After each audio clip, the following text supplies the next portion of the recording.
Have you ever wondered what led to the sack of Berwick in 1296? The story begins with a power vacuum in Scotland, created by the death of Margaret, the Maid of Norway. This unexpected turn of events led to multiple claimants vying for the Scottish throne, a struggle that was eventually resolved with the inauguration of John Balliol as king. However, Balliol's reign was not without its challenges. From across the border, Edward I of England watched these events unfold with keen interest, treating Scotland as nothing more than a vassal state.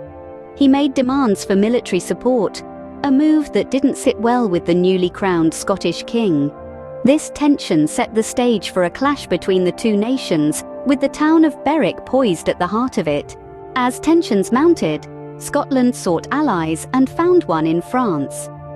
In this turbulent time, Scotland and France formed a bond of mutual support against a common adversary, England. This alliance, forged in the crucible of political upheaval, set the stage for the first major strike in the War of Scottish Independence. Scotland, emboldened by its newfound alliance, turned its sights on Carlisle. The border city, with its strategic location and symbolic significance, became the target of the first major offensive.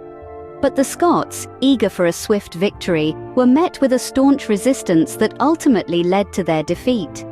This initial strike on Carlisle, while unsuccessful, was far from inconsequential.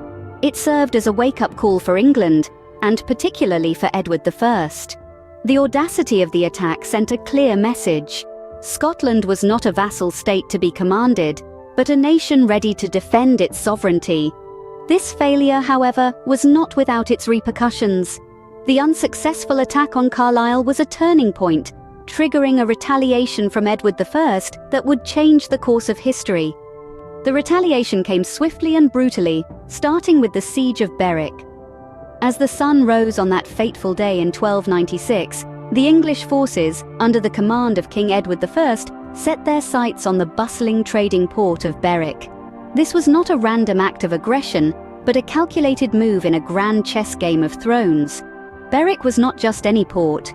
It was a vibrant hub of commerce, its docks teeming with ships carrying goods from far and wide. Its strategic location on the border between England and Scotland made it a coveted prize. By capturing Berwick, Edward I would not only strike a blow to the Scottish economy, but also gain a foothold for further conquests into Scottish territory. The siege was brutal and uncompromising. Edward's forces overwhelmed the town, their war machines toppling walls, their soldiers flooding the streets. The townsfolk, who had lived their lives amidst the hustle and bustle of trade, found themselves in the midst of a terrifying war zone. The defense was valiant, but ultimately futile. Berwick fell to the English, but this was more than just a military victory. It marked the opening salvo in the First War of Scottish Independence, setting the stage for a conflict that would span decades. The capture of Berwick sent a clear message to the Scots. Edward I was not merely asserting dominance, he was intent on conquest. The fall of Berwick was a devastating blow to Scotland, but the worst was yet to come. The sack of Berwick was not merely a military victory for England, but a brutal display of power. The town, a bustling trading port, was seized, and its citizens were met with a harsh fate. The massacre that ensued was a grim testament to the ruthlessness of war, a chilling spectacle that sent shockwaves across Scotland.